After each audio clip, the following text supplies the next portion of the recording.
everyone. Apologies for the earlier crash. As I understand, there were some technical issues.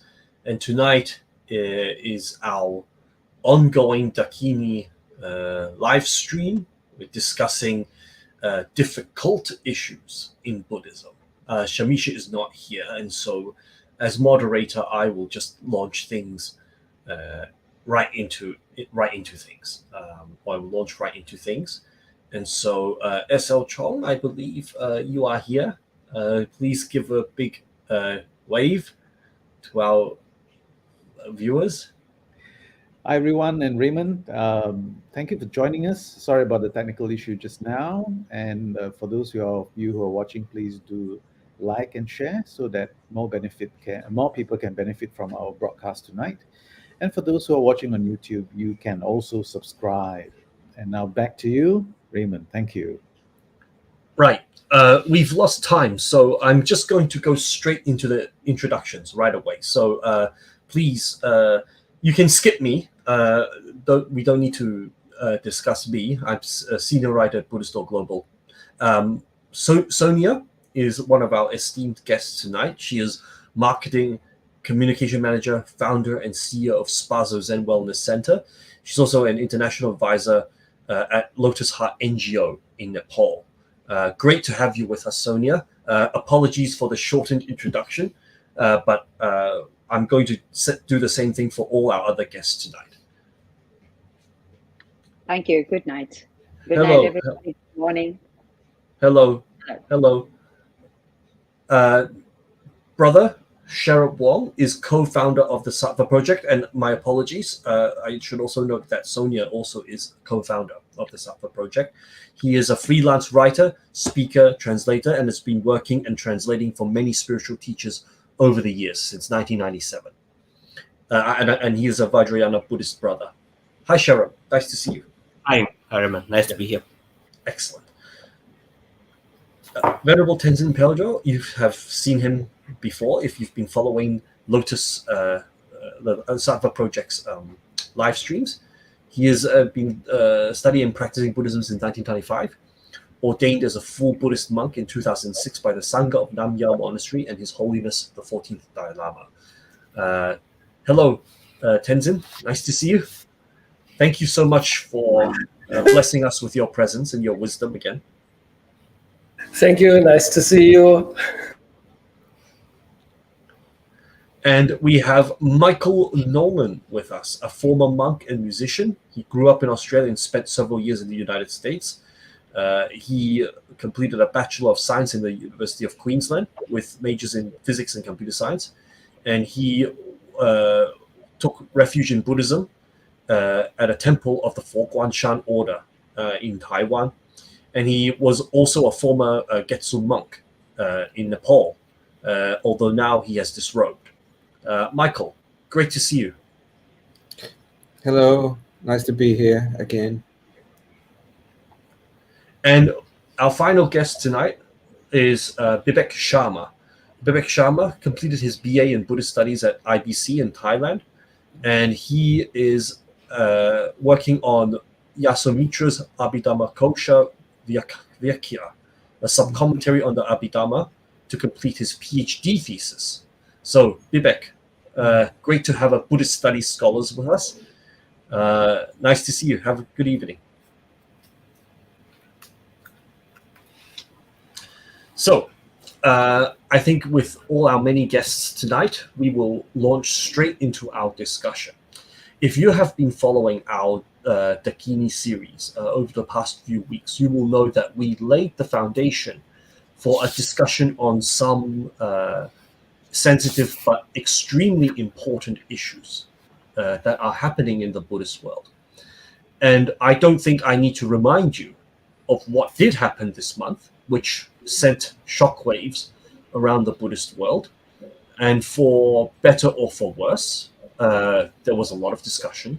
There was a lot of fraught debate back and forth over the internet between various different communities. We have all kinds of conclusions stemming from the specific incident with His Holiness the Dalai Lama.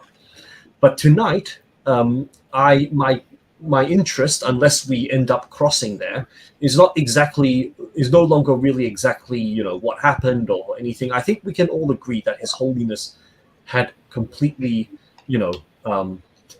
innocent intentions. I don't think I think the more severe accusations against him are not very solid.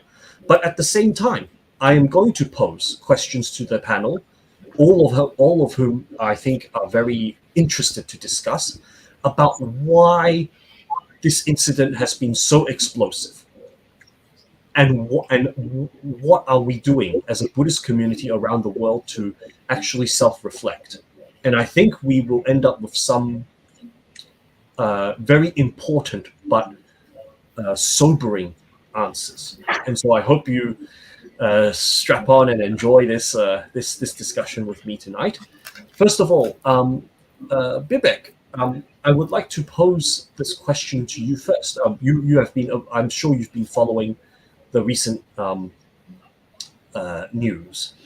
Why do you think there was such an intense reaction to the incident, and what do you make of the back and forth that has ensued in the weeks since? Yeah, thank you, Raymond. Well, I think partly it was because of the previous so-called scandals in the Buddhist world. That was one thing. Second thing, I think we have developed an internet culture of overreacting, I would say sometimes, without understanding exactly what happened, and then maybe it was also because of some cultural differences, and also because of some Buddhist temperament. These are the 4 points I see why people reacted at the time. What was the fourth point? Buddhist what? Sorry, excuse me. I said Buddhist temperament. Buddhist In a temperament. way, Yeah. yes. Can you elaborate on that just slightly? I'm just interested to. I find, well, I personally, I come from a different religious background, but I find, especially Tibetan Buddhists, Mahayanists, I would say, a little bit more open, and they are ready to be vulnerable. And Yeah. their jokes and their conversations tend to be a little bit out of box sometimes. So that's what I was thinking. It's an openness. I would say. Yeah, that's fascinating. So, as Bibek has listed, we have perhaps a confluence or a mix of possible factors that led to a rather explosive reaction to the incident. So, as I understand, so Bibek lists a context of alleged abuse cases that have been reported before the incident. We have also, on the other side, though, a febrile and violent social media landscape where reaction can be very impulsive and can be very spontaneous, instantaneous. The third is possible cultural differences that has been commonly cited among the Buddhist community. And the fourth, which is extremely interesting, as Bibek says, this Buddhist temperament, which could be something that initial commentary did not factor in when discussing the case. I would like to invite Venerable Tenzin. What do you think of Bibek's 4 factors that led to such a divisive reaction and back and forth? I would agree to these 4 factors, and I would like to add some others. Like, I think a main issue in the whole was a miscommunication from the office of the Dalai Lama. I was made aware of this video already before it became viral, And I checked internally with some people. And it escalated when a press release came from the office of the Dalai Lama, and they said a video is circulating. And in that way, they approved a circulating video indirectly as authentic. And this was the start why I took this video seriously. Instead, they should have said something like, manipulated videos are circulating. They don't show the full context of the event. The context is like this and that. So basically, for me, a key issue is also a miscommunication besides all the other topics. And another issue I want to highlight, it fell also into the open wounds of survivors who were indeed abused, and they heard all the defense mechanisms which were applied to real abusive teachers. And so there was also much triggering for survivors. And then together with all the other mechanisms and the social media hype, whatever is emotion goes up in the timeline, this created this, let's say, type of boost. So yes. I agree with everything, but would like to add these two additional factors. Or a third factor, just briefly. And I think in the West, there is a culture, people in the West, I can only speak people from the West, they like to put people on high thrones to adore them, Hollywood celebrities, like they have a lust to put people on a high throne, but they have the same lust to take people down from the throne. And I think this also plays in. The press want to have a scoop, and there is no better scoop than a person with a high reputation to really track that person into the mud. Well, that's a very interesting point. Now, I think as the sort of dust settles, and we all have some time to sort of think things through a little bit. I think we all agree that there is a sort of like environment where this kind of content is it can lead to great hurt, especially as you said, if survivors of sexual abuse see them, and it also is when they talk about cultural misunderstanding. It's not just a cultural misunderstanding of a certain act, it's also cultural misunderstanding of internet culture, of how people use the internet, of social uses of the internet, which I think actually is very different among various circles. And even when you talk about in the West, right, you say, yeah, there's nothing more that people like than a fall from grace. The higher they rise, the more dramatic the fall, isn't it? But I would also say that this sort of elevation, perhaps within the Vajrayana community itself, has led to sort of the sort of ossification of reactions. So you either have to go all in to defend His Holiness and say, oh, that he did, that is like all good, all great, nothing's wrong, or you have to go the other way, which, losing faith completely in the teacher, and like, oh my goodness, like what are we doing with our lives? So there is this degree of cultural differences in how you treat the internet and you treat religious figures. So I just find that interesting. I'd like to just invite Sonia into the conversations. We have listed, I think, more than 6 different factors. Look, to our shame, you're the only woman in our group, so I really think I'm used to. I'm used to. Yeah, maybe that's somehow that makes me feel worse. You shouldn't be getting used to it. But anyway, what do you think of things? First of all, I'd like to thank you for inviting me for this discussion. It's quite putting me a bit on fire, but it's okay. I'm already used to that. And as a female, I see this. I agree with the points that my colleagues point before, but there is a factor I think it was very important, especially for Westerns, because I'm a Western and I follow Vajrayana. I can say I'm quite Vajrayana, old style practitioner, but I cannot pretend I didn't see things. They didn't happen. Everything, I don't live in a pure land. So I'm sorry, I'm in Samsara.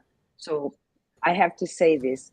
I think many people forgot that in the West, especially almost at the same time, around 2 weeks before, we had huge scandals in the Catholic Church, where many priests were arrested and where the Pope had to intervene and say that he requests to many bishops and high-level responsibles of the Catholic Church to give up their positions because there was a lot of pedophilia that was uncovered, and there was a lot of sexual abuse and misconduct also uncovered for more than 20 years.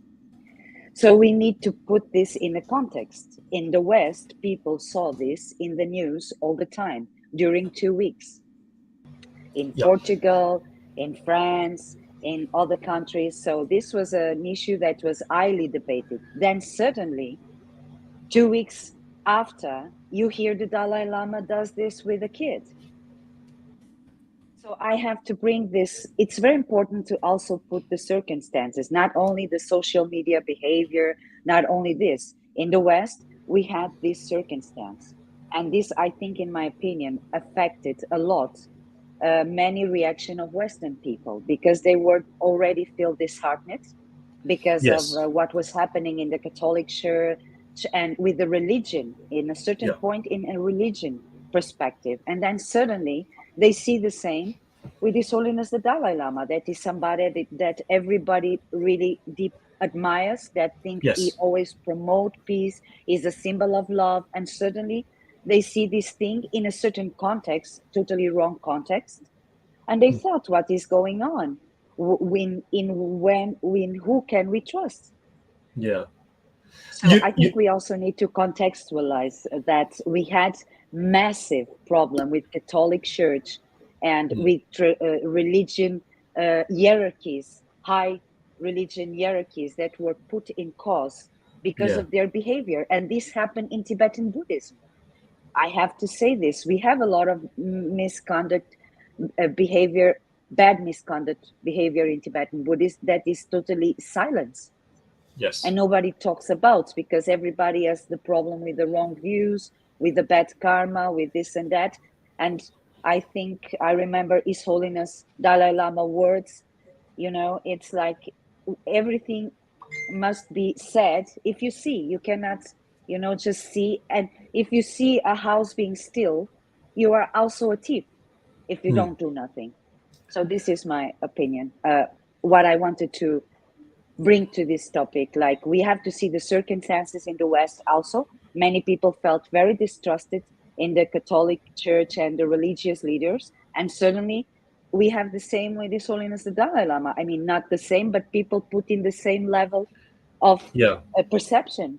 So we cannot forget that in the West. Not that I'm defending the West, but I say, let's put this in a certain context because it was very deep, very intense in the West, the religious context in this month. Yeah. I paid close attention to a lot of the memes and the news parody websites, many of them in English, that sprung up, and some of the jokes around His Holiness are extremely cruel. I from memory, there was one headline that said, Dalai Lama admits that he felt left out. I mean, that, I'm saying that's a very cruel and obviously disgusting joke. But I want to drive home the fact, what Sonia is saying, that in the West, they are not showing much decorum in this situation. Pedophilia is so sensitive in the West due to the fault of another religion, to be sure, but it has infected the entire mindset of entire generations, not just the older ones, but also these younger generations, digitally online 24/7, primed to react to memes and posts within a second without any other context, okay? And also irreverent increasingly irreligious, and increasingly not having the same patience, simply as perhaps a Tibetan Buddhist convert in the West of the 1960s to the 1980s. So, Sonia, I really appreciate you talking about your context, your social. And there's another point I must. I think it's very important to bring to people, because particularly here in Portugal, the biggest newspaper, that is Expresso, is very high regarded newspaper.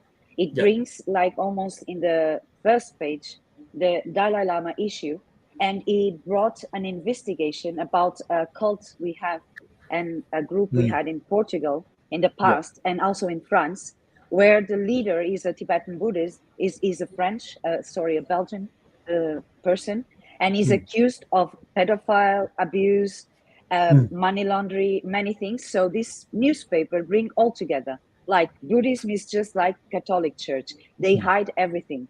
Behind the leaders, there's all full of dust. And nobody wants to touch the dust or enter in the dark room. They love to do dark retreat, but they don't like to enter the dark room. So this is not nice. I'm sorry to say. And especially here, it was a very sensitive case, because there was a Sangha that was highly abused, or at least this person is accused of pedophile and highly abused. And this was a very sensitive issue in France also. And it involves a monastery. Many people also leave the monastery. It was really traumatized to the victims. So, for example, many people from my family, because none of my family is Buddhist, they all came to me, like with knives. What is this? What happened? Is Dalai Lama, what is wrong? And, so I felt, wow, people were really feeling this very disheartening. Like, this happens in all religions. This is all a mess.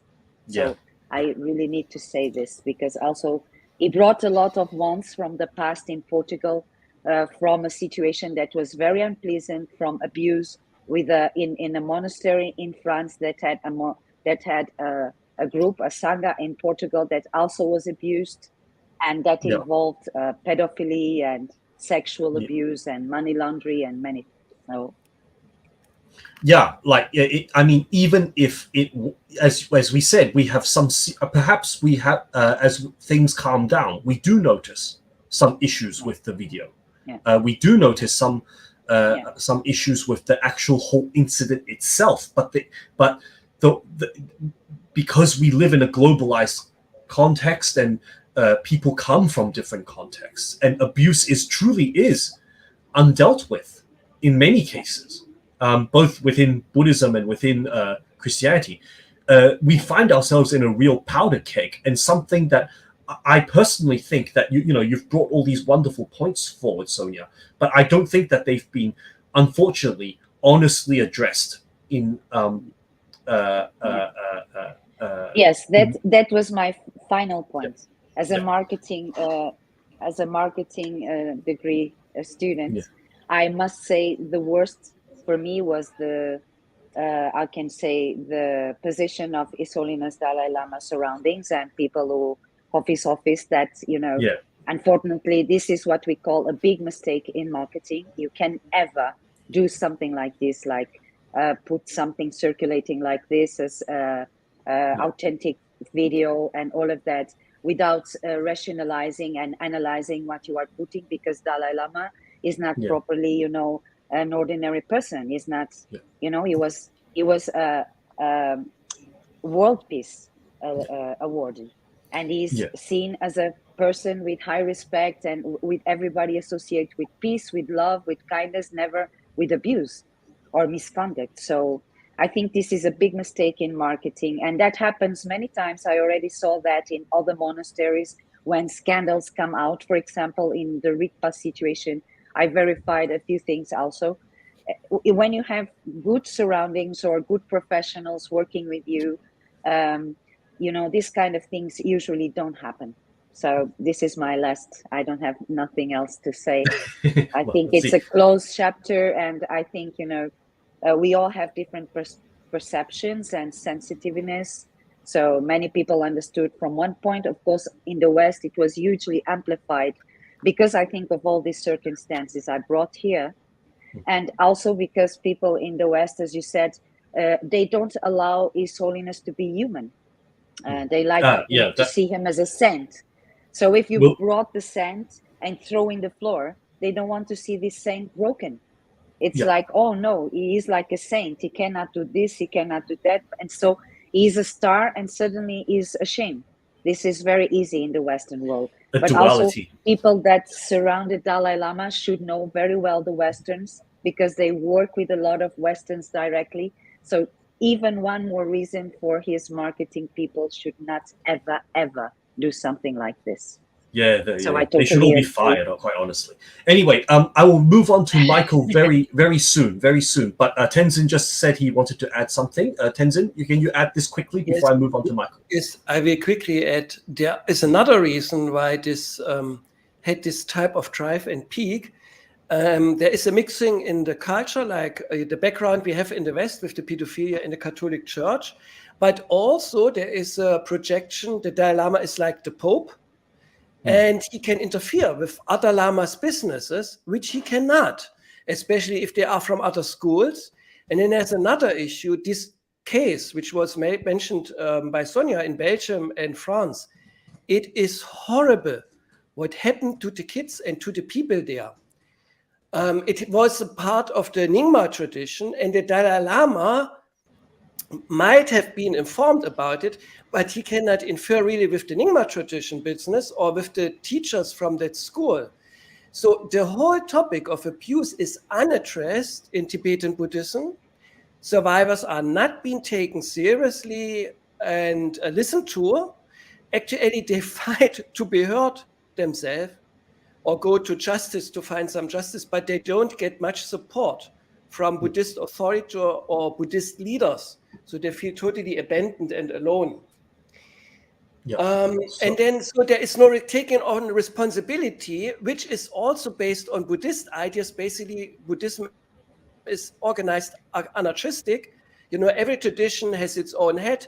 You should not interfere in the business of another tradition. You should not interfere even if the business of another Lama, not with the business of another monastery. It's not organized like in the Catholic Church, which is also part-wise unaddressed. And last point, in the past, there was a website where people could make records to complain about abusive lamas and so on. But this was finally ceased because the office of the Dalai Lama was advertised. I noticed from a source, they cannot do this work because then they would be legally chargeable if any Lama misbehaves or they put out the wrong information, which puts also a burden on Tibetans how to deal with it. So there is an unaddressing and a burden how to deal with this appropriately, which also plays in.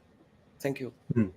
That those three very important points as well, like that the sort of lack of centralization, the misunderstanding, quite frankly, in the West that the Dalai Lama has any power to kind of exert moral authority over other schools, and also legal.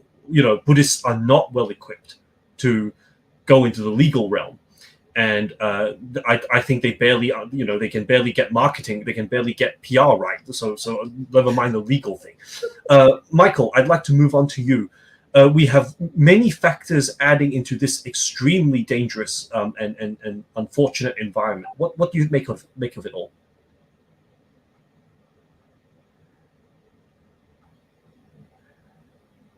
You're on mute. You're on mute. Sorry. Okay, so one of the aspects of practicing compassion, which is quite pervasive in that word pervasive, I'm going to use it a few times in Buddhism, in all the different yanas, is to have a soft heart. Okay, is to be able to feel have empathy for other people, and so.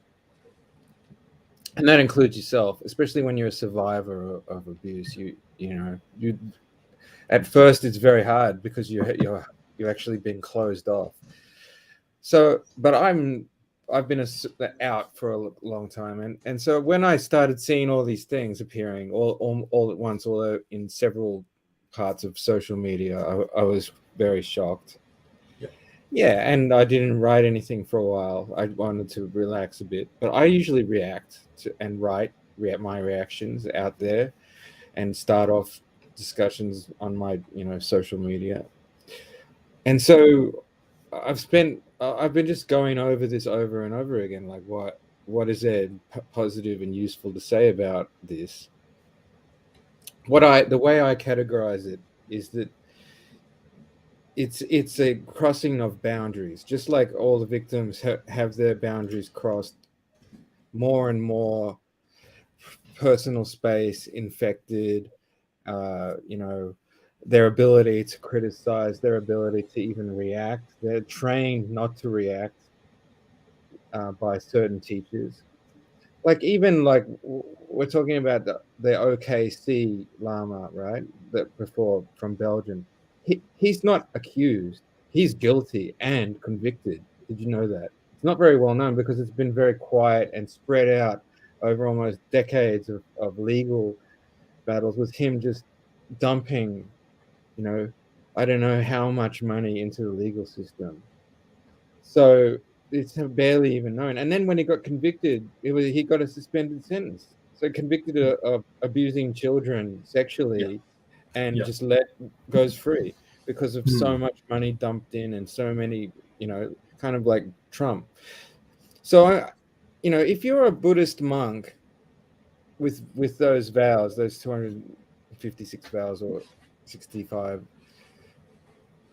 a lot of the vows you have are specifically to not bring the monastic sangha into ill repute. So then you have to really keep a lot of distance and use their boundaries. So Dalai Lama himself, like a lot of high view people, they always can rationalize away most of those ethical boundaries. And so basically what I saw was him massive. I mean, having a hug from a kid is already a risky thing for a politician. There's always a way of reframing it and making it look bad even when it's not. But that was really some boundary crossing, and so it does trigger people. And should they be triggered? Well, survivors have to learn to be very objective and very balanced about what they see, and not just like immediately go, but it's the Dalai Lama, so it's all okay.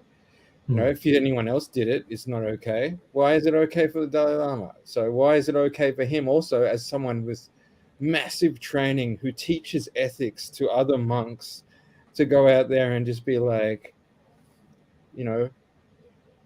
doing that, kissing babies or whatever, is like a political thing. So that's old politicians used to kiss people's babies, but I don't think you can equalize that with what happened.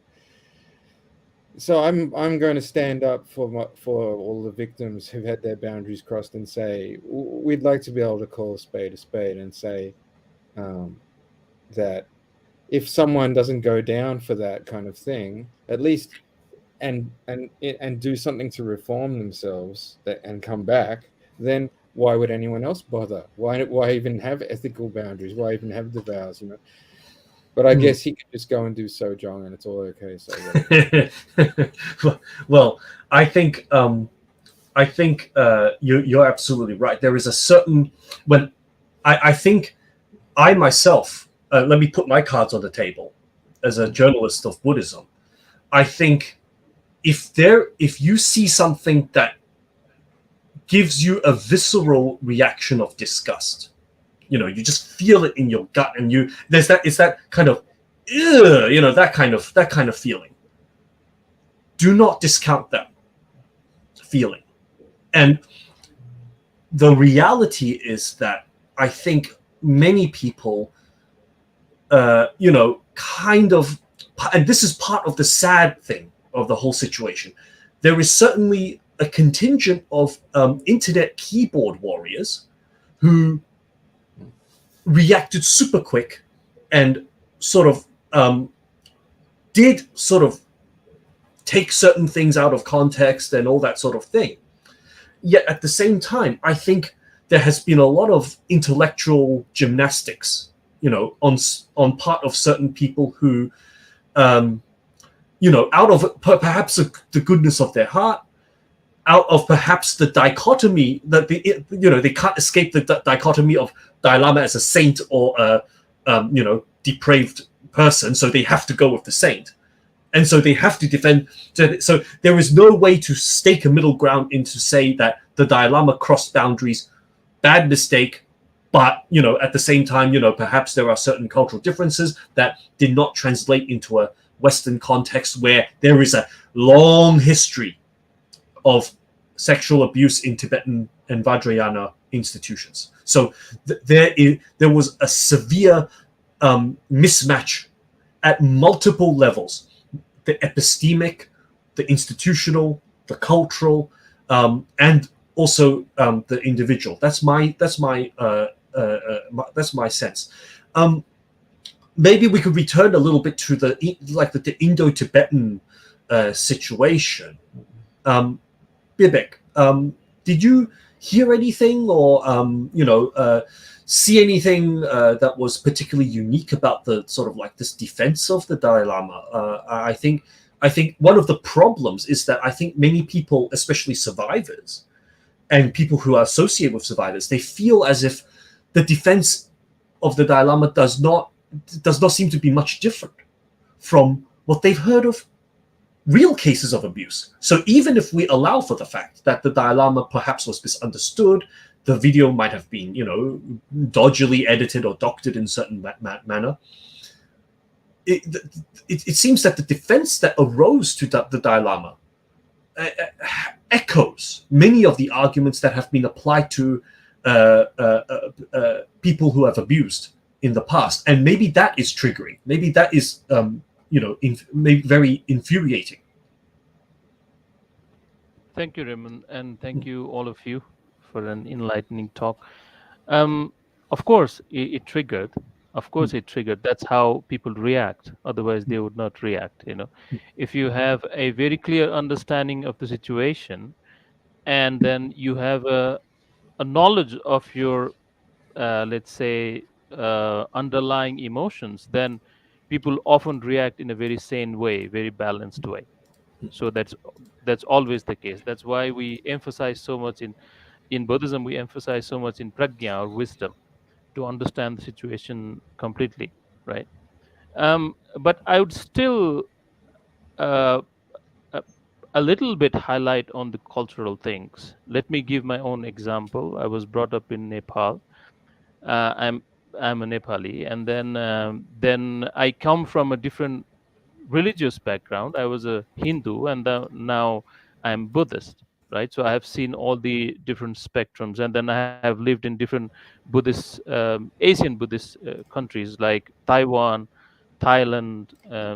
Well, I can even say mainland China.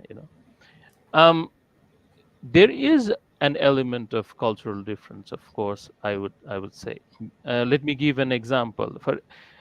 Let's say some 20 years ago or 30 years ago in Nepal, it was normal to say, like, you just meet a new person and you say, oh, you are let's say a relatively new person. You could say, oh, you have gained some weight. It's normal in our own language that you have put up some weight. This was completely normal at the time. Now it is not normal, because I cannot just go and say to someone, even close in my family, unless I'm really comfortable with that person, that you have put up some weight in a just normal way. I don't know how you will interpret it, but as normal as this, you have put up some weight. So what has happened is that, well, as a person in the academia, we also learn how Asian Buddhism, predominantly the traditional Buddhism, has been influenced during the colonial period and during the modern time and postmodernism and so on and so forth. We all know about it. So we can see the changes even in the way Buddhists practice it, the way Buddhists understood the traditional text and so on and so forth, right? So there is an element of culture, and then there is a kind of a I would say a little different culture about the boundaries, let's say, that we are Yes. talking. Of course, we have to talk about it. We have to talk about it. Let me remind one incident with the Sakyamuni Buddha, who is our leader.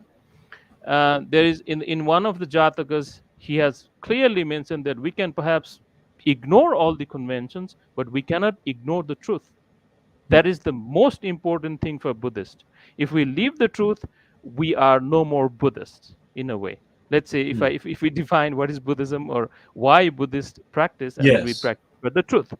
So, and it is also the truth that there are many sex scandals, not only in the West.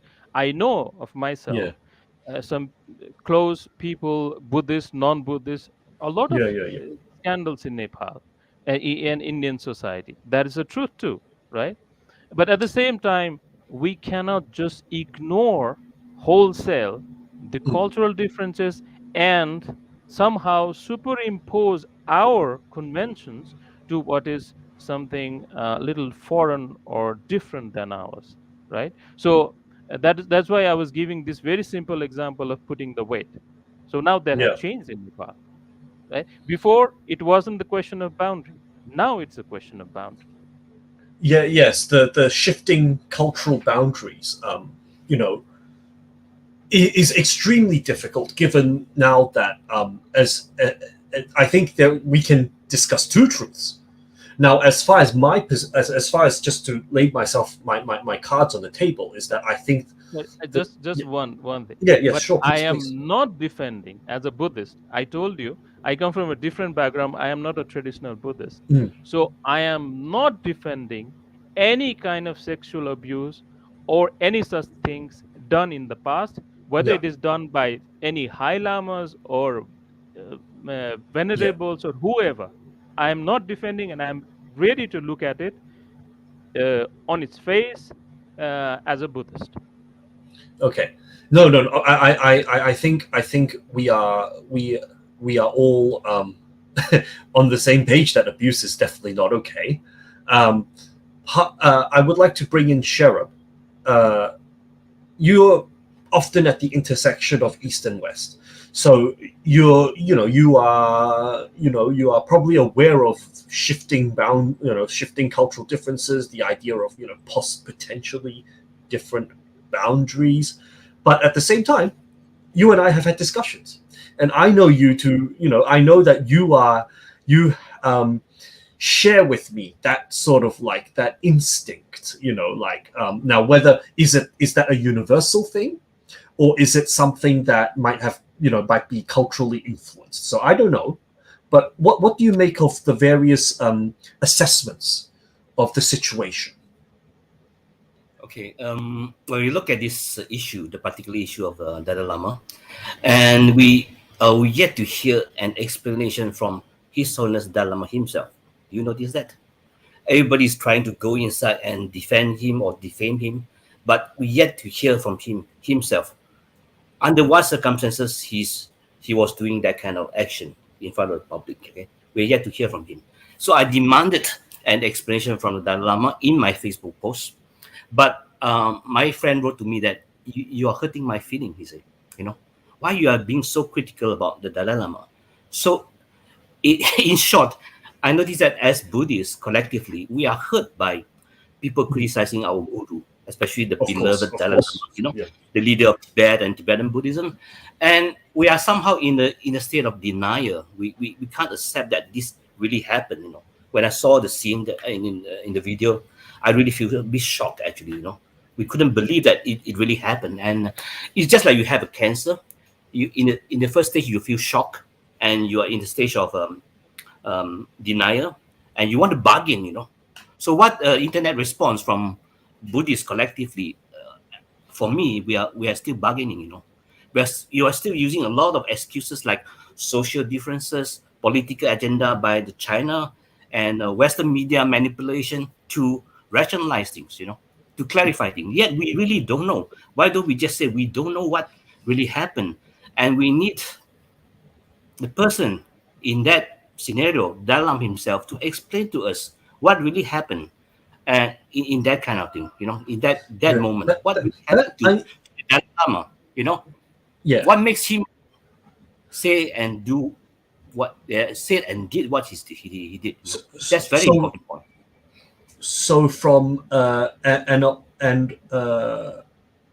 just an uninformed standpoint, from my perspective, that doesn't seem like a bad idea. Why not just get the guy, whoever, to make a statement about what his intentions were, what was the context, the background, he can even sort of highlight why maybe certain perceptions were wrong or certain assumptions were wrong. I don't know. Yes. But there is the question, and it's a very good point that you highlight. Why not come out personally? I would like to maybe perhaps bring in Sonia to just highlight to sort of follow up on that point. Would things have changed perhaps if there was some personal statement from His Holiness, as we all said that this statement from his office was a complete fiasco. Nonsense. What Nonsense. I will bring on Michael shortly, but what in regards to actually ameliorating this, making the situation better, what do you think Sharup's suggestion could have helped, or something else? If you want my opinion as a marketing expert, I can say, of course, when you have problems in communication, in a company or in whatever, the leader always show up. He doesn't send somebody else to say the milk is spoiled. He comes and he explains why the milk was spoiled and why this happened and enter in the market. So here is the same. His Holiness Dalai Lama, I think, in my humble opinion, should come and give just a simple, not explanation, but a correct, say, this is like this, and please, let's stop here. There is no much to talk about. Clarify. It's just a question of clarify and give the face. You don't need to go and hide behind your PR group, especially when you are such a big figure and you have such an openness that we are talking and we discussed in the beginning. Is we are very open as we talk about openly about this and that. I'm aware of Tibetan culture in many aspects. So for me, the Tibetan culture aspect is not an excuse. I'm sorry. There are boundaries, because I'm a prime minister of Portugal. I have boundaries. I have to behave in certain ways when I'm in public, because we live in a society. We must realize, even if in my country is very normal to do some things, that doesn't mean that in India is normal to do those things. We must realize that. I think that will change all the scenario if His Holiness by himself came and gave some words, because I think the world was expecting that. The world was expecting that from him. Absolutely. Sharup just wanted to bring up a quick point. Yeah, Sharup just wanted to bring up a quick point. Even in the whole for the whole issue, right? Even maybe I would just suggest maybe Dalai Lama doesn't know anything because he doesn't manage Facebook or Twitter himself. Even the apology from his Facebook, probably nobody he doesn't know about that. So there's a possibility of that. And my own position, and again, I find myself very conflicted on the whole matter, because I also want to believe that the Dalai Lama genuinely had no problematic intentions, and it was a serious matter of boundary crossing. But the problem is, as we said, that there is a context within these reactions where there is these series of sexual scandals and abuse. And I think, as I said, part of the problem is that the people see that it's not being handled differently to actual defenses of communities or leaders that have actually been engaged in abuse. And so I would like to bring in Michael and say, I need to add something here. And today, don't forget, although we are having Dakini discussion today, Dakini series, but today is also Guru Rinpoche Day, But I remember also Guru Rinpoche said, maintain the view as spacious as the sky but yet in your conduct, be as fine as grains of flour, with regards of cause and effect. So this shows that in any action that we do, either by ourselves or our guru, we have to be mindful and careful in all this. Yeah, and this is the first point. And second point, we should stop using the culture of eating my tongue of Tibetan to rationalize this case, because eating my tongue and sucking my tongue is two different things. That's what I want to say. Yeah, two different issues. Yeah. Okay. Great stuff, Michael. Yeah. Anything you would like to? With Sharma. Yeah, I mean, Michael. Firstly, I want to say that I don't disagree that much with a lot of things Bibek said. You know, I could.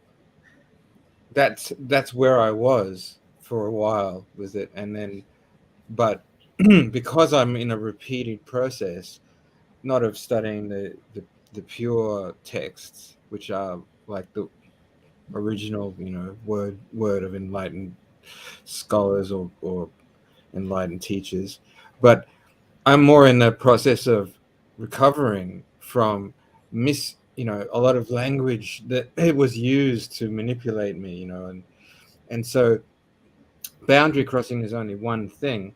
Then you watch all these reactions. Like one of the things I saw was a lawyer who was a Tibetan. I guess he was working with the government in exile. You know, monks aren't supposed to have lawyers representing them, but he's also not just, he has multiple roles, you know, and he's also like the avatar of Tibetans, you know. So that's why it's natural to want to defend, like it's like a mascot or you know, much higher. You know, he's also like they have the idea of Avalokitesvara and Dalai Lama as being an emanation of that. So, but you know, if you like just let me talk about Rigpa. In Rigpa, we endlessly got bombarded with droning like teachings with keep your mind and heart pure again and again, that like a mantra, and then prayers and all kinds of things. So you were like shut down if you start talking about it. So my job is to not be shut down, is to speak. And people also threatened me a lot, you know, threatened me that I will go to hell and all these things will happen if I say anything about this or that. So then I resolved to not shut up. Right. So on this topic, what benefit is there other than for me to just say, well, this is what I saw happen, and I have compassion for the Dalai Lama. I do. That's the point of compassion, is like the victim and the person who maybe had all the power and didn't know how to control the situation properly, and you know, or their own mind or whatever happened, also is going to suffer a lot. And also the people that have him on a pedestal will suffer. Yeah. So that was his responsibility to protect them too, you know. So also he'll be kicking himself over that. So yeah. And I don't know that, you know, if you were counseling him, you try to imagine the people counseling him. What can you do? Anything. If you come out and say everything will be picked apart, so you can be one of those, what Sogyal Rinpoche used to laughingly joke about as the Irish lawyer who said, if you wait long enough, everything becomes irrelevant. So you just wait it out, you know, and just until people stop caring, and the news cycle goes around until Russia does something, and people more have fear and go over there. But so I'm not going to carry a torch for this thing, but I did have one point that just came back just before I go, which is some people said, oh, the child feels really bad that this has happened, right? Well, so do children whose parents get divorced. They think that it's their fault and they feel really bad because they must have done something wrong. And so the child is aware that a ton of things is going on around this, I guess, and probably can't help but blame himself because he's just a child with a soft heart. So they're using that as a shield. So there's some pretty unethical kind of defense going on, throwing that out there. Yes. That if maybe someone else wants to continue what they think about the child situation, like maybe the child's going to live is going to be his life story now, this kind of incident. That's an awful thought, but very possible. Very awful thought, but very possible to. But I would like to first, just before we continue, please feel free, viewers, to leave your questions, raise some discussion. We have many guests, and so I've done my best to sort of keep the discussion packed and terse in a certain way. I would like to discuss, sort of like have everyone's views about, what Michael raised, like what this whole idea, having compassion for the Dalai Lama, but also the nature of the defenses that have been raised. It is worrying, especially to those who have experience of abuse. So I think could we perhaps ask Venerable Tenzin's perspective, and we will go around a circle. Everyone can summarize their thoughts. Yes, thank you. First of all, I would like to express my gratitude for the discussion. I find it very enriching. Especially, I appreciate Michael's perspective from a survivor's point of view, which is important to bring in and to stress. I want to take a step back, and I have some points to add. One is, first of all, I must admit, I don't know what are the feelings, the perception of the boy, and I don't know what are the feelings and the perceptions of the Dalai Lama. So I start looking on the event from not knowing. Not knowing means I start to interpret and project things into the situation. So that's why I was asked by 5 press agencies, including La Repubblica from Italy. And my first question was to the journalist, but what does the boy says? And the next thing is what Michael said. For a child, it's difficult to say something because it interprets events based on the framing and the growing up and so on. And sometimes misbehavior is normalized, so the child might not be able to say something straightforwardly. But another issue is then to ask a Dalai Lama about it, but also nobody did. So much of the whole dynamic is based on a very bad communication, miscommunication, you could say, and difficult to get to the point from the perspective of Dalai Lama and the boy, which basically leads people to interpret the situation. This is one thing. And to take a step back, for me, I would ask the question, can we have the courage to say after investigating the issue, yes, the Dalai Lama made a fault. Yes, this was inappropriate. So to give my own example, I saw the video framed as pedophile and I had really disgusting feeling. I could not even bear to watch it. And afterwards, I couldn't get it out of my head. It really made something bad with me. But I didn't react on the feelings. So, and then I started to investigate and to understand what's going on behind the scene without any public discussion. So then came in the misstatement from the office, and actually it fueled the lack of knowledge and approved. So this made the whole difficulties. Now going back, something Michael said, it's important for us, we are monks. His Holiness the Dalai Lama is my abbot. And we have rules, and the rules basically are that the laity is not upset about the behaviors by the monastics. If the laity gets upset by the behavior of the monastics, it's the fault of the monastics. And we must take this into account. So to give one example, one of the rules is not to eat seeds, because at the time of the Buddha, some religious practitioners said seeds are sentient beings. And then they said, the followers of the Buddha, they eat sentient beings. And the Buddha just said, no, my followers don't eat seeds. So they don't eat. So discussion was finished, just to not set up the laity. So I think And from this perspective, you can say, yes, this is a fault. And it's not appropriate to kiss a child or something like this for a monk, really. You could say it's not yet in the rules, but from the point of view, the rules are to protect ladies from losing trust in the monastics.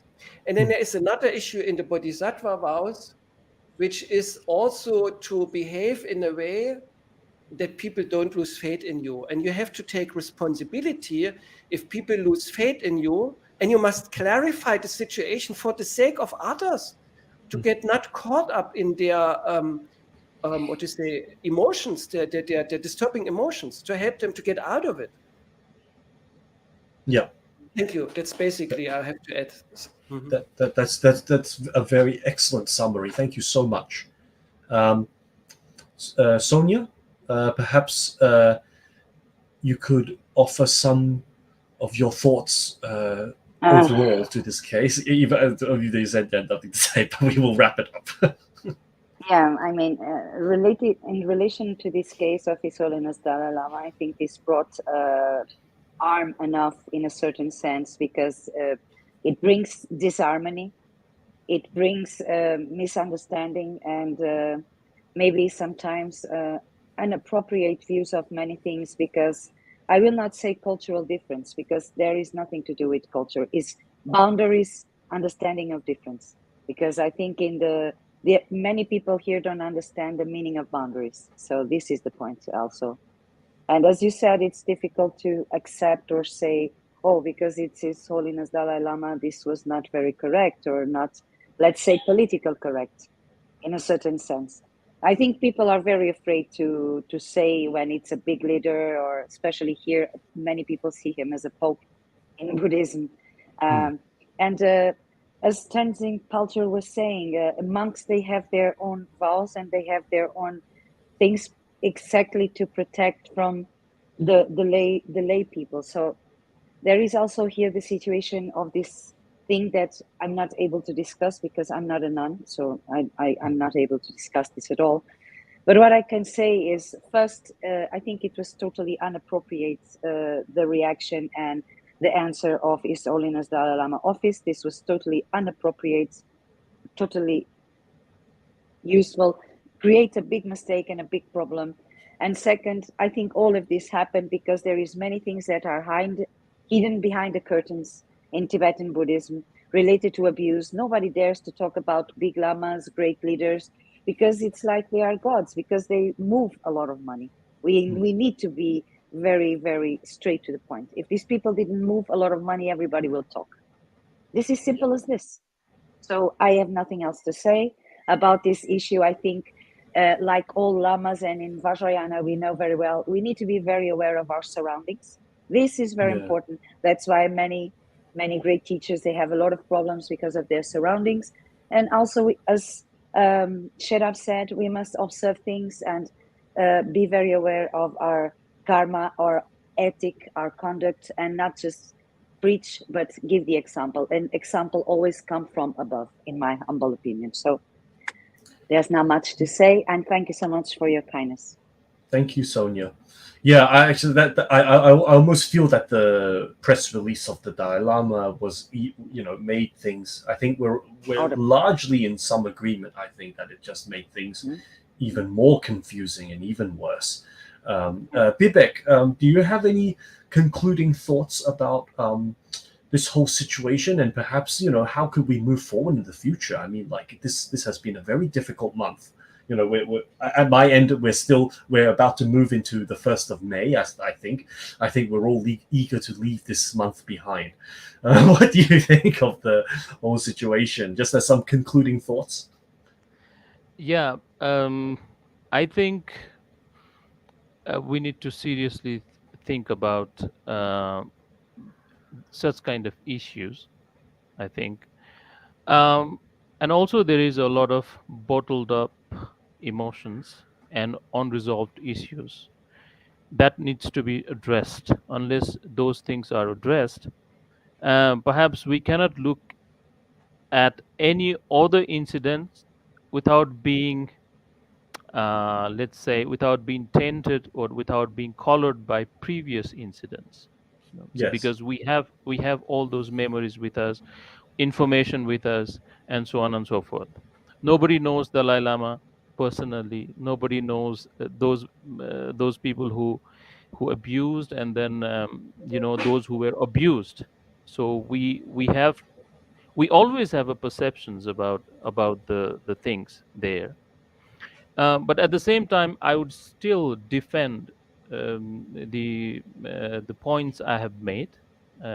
It might it might bring some a little bad emotions, but that is the truth too. Because I, being a Asian Buddhist, I don't want to label myself as Asian Buddhist, but I am from Asia.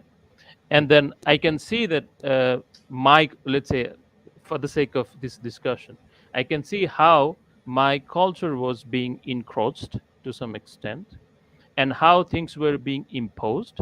Some things were good, some things were bad. Some of our cultures are almost eroded, and some of our innocence also gone. That is also the truth. We can't just look from one perspective and only have one perspective. Pragya means, wisdom means that we are able to look at different perspectives, and the compassion is about understanding them, having empathy about that, right? So what about the Asian sentiments? The people in Asia, the followers of all these big lamas. Again, I would like to say, I'm not defending anyone. I'm not in a mood to defend anyone. I am in a mood to implement what Buddhism says rigorously, right? So, being a Buddhist, I would like to be honest, upfront, but at the same time, it should be healing. Of course, upfront doesn't mean I should be hurting every other person and just stating the truth. But at the same time, there should be a kind of a mixture of things. Like, it should be healing, but at the same time, we have to accept all sorts of realities, not one perspective, but all different perspectives, so that we can come Yes. together and resolve this problem, right?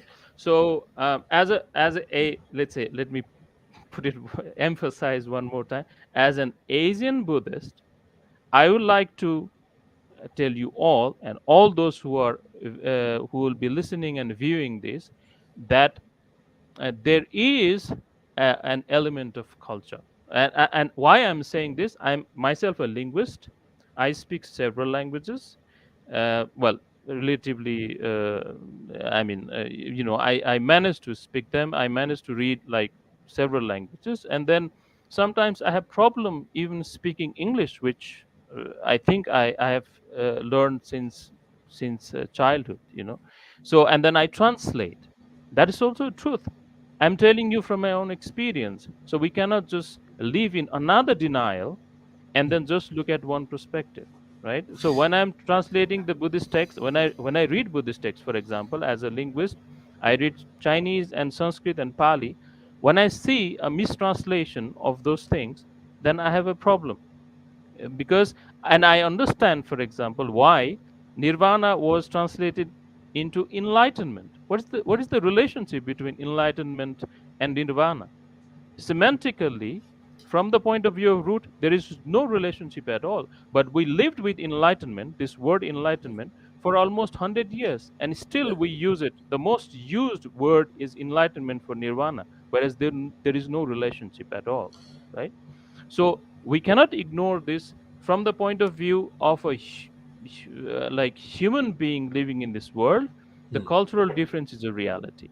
From the point of view of technical aspects of Buddhism, having the knowledge of different backgrounds and different kind of Buddhist culture, there are differences, and we have to account these kind of things too when we come to a conclusion. But at the same time, I would like to say at the end that all the cases of abuses should be openly discussed, and those who are involved should apologize.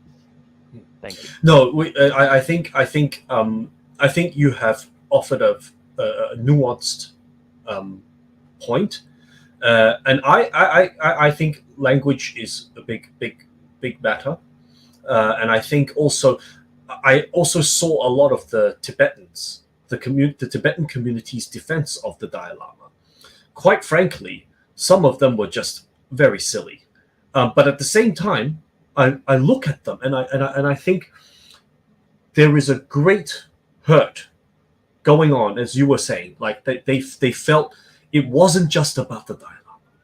It wasn't just about the tongue. It wasn't just about, this or that. And so even though, as you said, there was this, there are objective objections to boundary crossing, to memories of abuse, and to the ongoing problem of abuse that Vajrayana communities still apparently have not really addressed.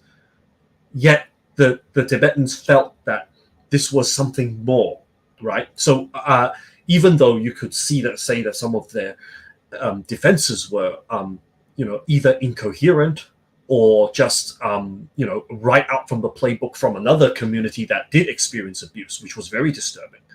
But still, it had an element of defense. The defensiveness was not imagined. The defensiveness was not a, collective delusion. There was a genuine feeling that the culture was under, some sort of unfair scrutiny, perhaps. Did you want to say something before we finish up? I wanted to get Michael and Sherub's thoughts before we close up. Yeah. One sentence. I think Okay. both camps were reacting out of bottled up emotions. So Bottled up. the abused camp, who were very aware of the abuses and it was very visible, palpable, they were reacting, of course. And those in the Asian countries, like followers of Dalai Lama, who think that things were encroached and then they feel a little bit uncomfortable about their culture, they reacted, right? So there was no kind of a middle ground, and of course there can't be in such kind of emotional things, and then it cannot be. But we, as well, why did I say we? I don't even count. So I mean, those who are a little bit involved in social media and those who can, I think it should be healing on both sides. It should be healing and win-win situation for both sides. That things are happening on both camps, and then we need to a little bit be considerate on both sides.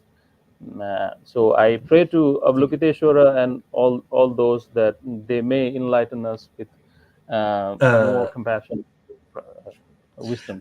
So I think we have two last perspectives. Michael, any concluding thoughts? Too many, just endless. Well, I mean, because Bibek keep talking about nirvana, triggers me even just because I did so much thinking and reflecting on something like, can just someone just come along and go, yeah, I met this other Buddha, Maitreya, so I think we're just gonna have this better Buddhism version too, because he's not come to this universe yet, but I went to his universe and he told me what to write, so I wrote this book, and we found these sutras that didn't exist, but now they exist, so they're better. And I converted my brother Vasubandhu into a Mahayanist, So for you, I expect that you will find that translations are all weird and different and don't make sense, because the definition of enlightenment later on was different. It's a different religion. It's not just Buddha. It's not Buddhas. They're not all Buddhism. There's Buddha, original Buddha. There was Buddhas before him, they say, and there's Buddhas after. But so I'm like a Shakyamunist. I'm kind of, especially if you're a monk and you joined that club and took those vows.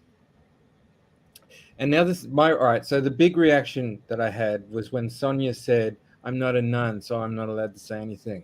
Yeah, you've been taught to think that. That's not true. You can read and study and say whatever you want. And you could be wrong and then get corrected by someone like Bibek, who has studied it more intensely perhaps, or Thank you. A scholar of some other of the ethics. I think the ethics Thank you. of this, I'd like to see the ethics of this discussed by scholars, because that exposes light and truth, which is what Bibek said that resonates with me the most, is being honest. We're all trying to be honest. It's, you know how hard it is to be honest. If you have like a conflict of interest, if you have a career in an area and there's damage that can be done just because you are honest and you said what you think, that makes it pretty hard to be honest. So like if I want to be arrogant myself, I don't have anything going on. I have almost no income. I have no conflict of interest, so I can say whatever I want and I can get kicked off this channel one day, you know. that's the only way I can declare that I have no conflict of interest, you know. Whereas if you're like there is a backlash that can come if you say the wrong thing. This is such a charged subject. Well, I really appreciate your straightforward and no bullshit perspective, Michael. I think the final thought, we go to Sharma, and then we can close up. Sound. Sorry, thank you, Roman. I think healing starts from acceptance. Until we accept what is happening right here, right now, especially in the case of Dalai Lama, we need to accept what it is rather than making all this kind of excuses like cultural differences and language and also political agenda or West versus East, this kind of all the reasons. I think we need to start to accept the thing as it is and stop making excuses. And why don't we look at from a perspective of universal values and the essence of Dharma rather than culture or this or that kind of different kind of reasons, you know. That's my suggestion, number one. And secondly, I think I have one case in Malaysia where a monk child abuse, yeah. He molested more than 10 boys last year, I think. And this happened 10 years ago. So there's a culture in Buddhism, actually, if you want to talk about culture, in defending their guru irrationally, blind faith. So if we talk about culture, so there's a culture in Buddhism that we need to change. Stop beautifying your gurus and rationalize your guru with the reason of pure perceptions. And this is what we need to change. In short, a lot of self-reflection, self-retrospection within Buddhist circle and Buddhists themselves or with ourselves. Need to reflect upon ourselves rather than blaming others. You know, what the Tibetan, of course, Dalai Lama for many Tibetan Buddhists, he is a symbol of freedom and religious highest authority. I know we will feel hurt, but when people criticize Dalai Lama's behavior, we are not criticizing the essence of the Dharma. We are not criticizing the value that he's propagating, actually. Yeah. So even the Dalai Lama himself said, if you find your guru has fault, we need to point out openly. We need to speak up and stand up for that. So we are just practicing what he preached. We are following the example of his words, actually. So in short, I think a lot of growing up and waking up need to be done and reflecting on ourselves, we as a Buddhists. I think that's my point. Yeah. Well, look, I think, quite frankly, given the charged nature and the extreme sensitivity of the subject, the fact that we can even have, 5 esteemed guests coming together, with various differing perspectives. Of course, we all agree that abuse is not right, but with varying different perspectives and with their own unique contexts and unique experience coming together to have what I feel has been a very productive and not heartening. I think that's absolutely the wrong word to say. I feel very disheartened, but it's certainly a very civil and very while also being honest with each other discussion is itself something that could serve as a reminder that people can talk. People can come together and still share honest opinions, and if they come in good faith, no one needs to end up in some sort of fisticuffs or some sort of shouting match or anything like that.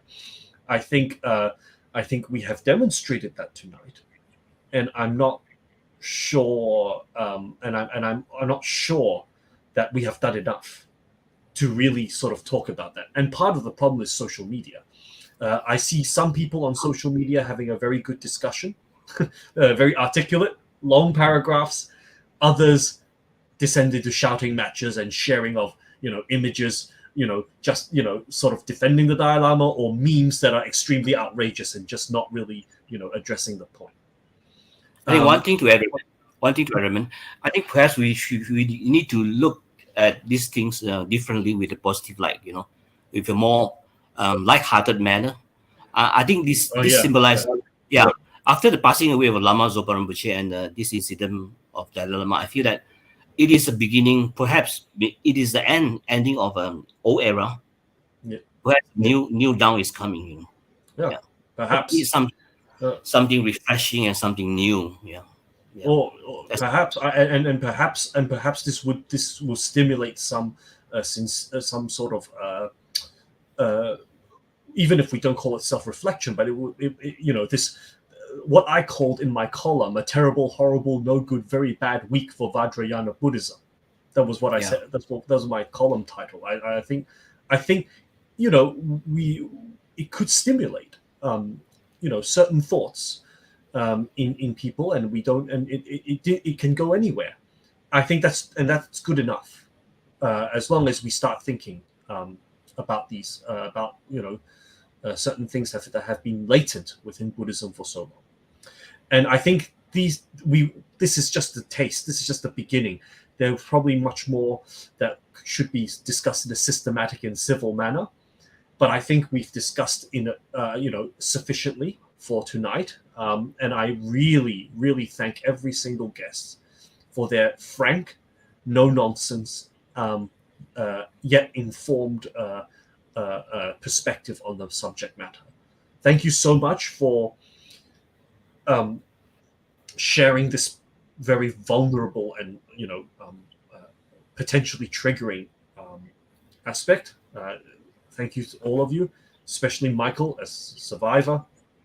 I think we can all at least celebrate a very civil and friendly discussion.